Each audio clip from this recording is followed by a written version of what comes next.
Chhattisgarhi video देखने के लिए हमारे चैनल को सब्सक्राइब करें और दबाएं इस बेल आइकन को ताकि हमारे वीडियो के नोटिफिकेशन आपके पास पहुंचे सबसे पहले।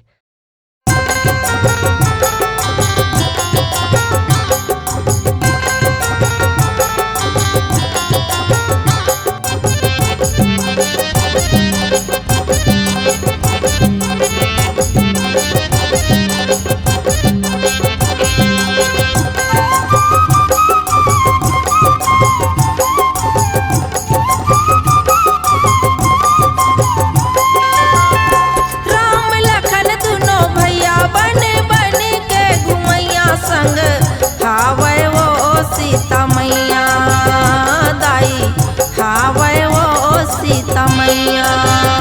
राम लखन दुनो भैया बन बन के घुमैया संग हावै वो सीता मैया दाई हावै वो सीता मैया।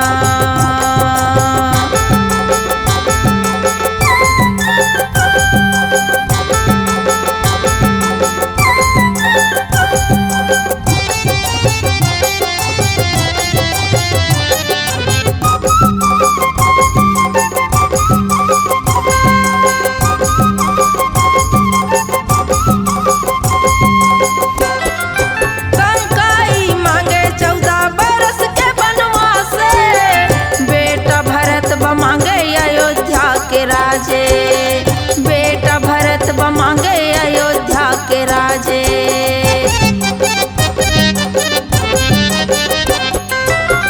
कामंग डारे कंकई मोर करम फूट गए। राम गए वन में पिता के सांस छूट गए। राम गए वन में पिता के सांस छूट गए। मथुरा के चुगरी चारी सबला हो गए दुख भारी रोए। गुन गा भरत भैया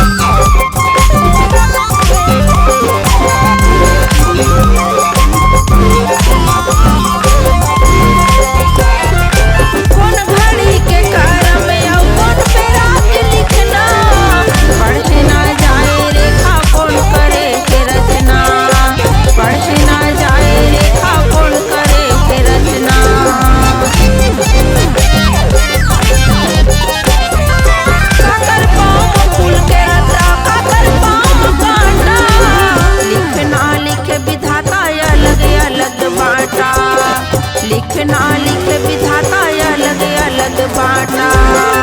दुख होते सुन के भारी लेकिन नहीं चले सियानी संग हावै वो सीता मैया दाई हावै वो सीता मैया।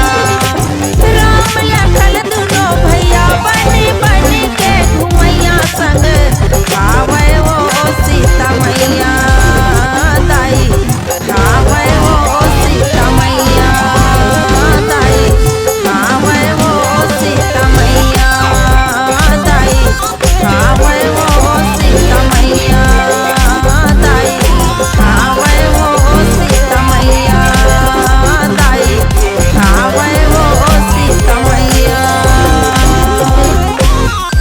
अगर आप अपनी आवाज को एक नया आयाम देना चाहते हैं तो चले आइए मल्टी ट्रैक डिजिटल रिकॉर्डिंग के लिए संपर्क करें HK म्यूजिक कंपनी, कोटा डबरी, चांपा, छत्तीसगढ़।